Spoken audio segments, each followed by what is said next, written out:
Dante's boxing. I always watch your videos. I appreciate it, bro. Boxing. I appreciate it. All right, guys. Dante's boxing. What's going on? All right.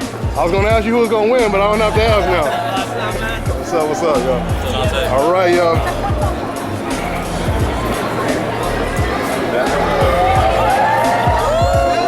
All right. Dante's Boxing Nation. My man. Canelo!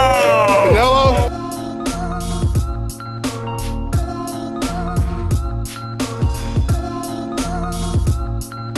Now, it's been reported that Floyd Mayweather allegedly used an IV drip before the Manny Pacquiao fight.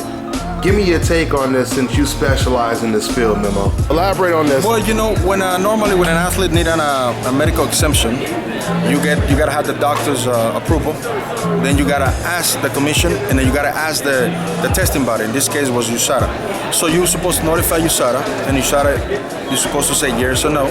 If they agree to it, they were supposed to notify the commission, because the commission, my understanding, they prohibited IVs now. They were allowed last year, now they prohibit them. USADA does allow IV, same thing as WADA. 30 mLs, I believe, is the limit. So it makes a problem of communication, which creates a big buzz. Now, obviously, people are going biased on Floyd, people are going biased on USADA. USADA, let's be frank, they made a mistake. They should notify the commission about the whole situation, because then at the same time the commission says, well, hey, listen, why wasn't I informed about the IV? Why am I getting it this late? Why is it that you didn't tell me? You see what I mean? So in that particular, in this particular situation, I believe USADA made a mistake. If that's the whole situation, we gotta wait and see if there's any other more information that might come out in a few days. But obviously, like I said, there's supposed to be a line of communication, and it didn't happen. Why it didn't happen? That's the whole thing. Why they didn't communicate with commission. Normally, an athlete, if has an exemption for any medication, even a cold medication, you need to notify.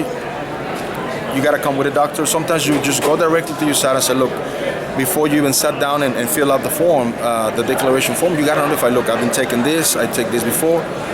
Is that okay? And they say, okay, well, you know, you're not supposed to take it, you're not going to take it. We're not going to allow it. Therefore, they're standing their position, they're not going to allow it. But when they allow something, it's just like track and field. They say, okay, they got informed right away to the IAAF, because they're the ones, the body organizers that run the whole track and field industry.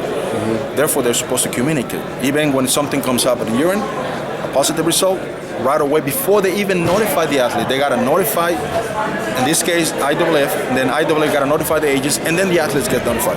It's a chain of a communication. I guess in this case, it was no communication at all that now is creating this response.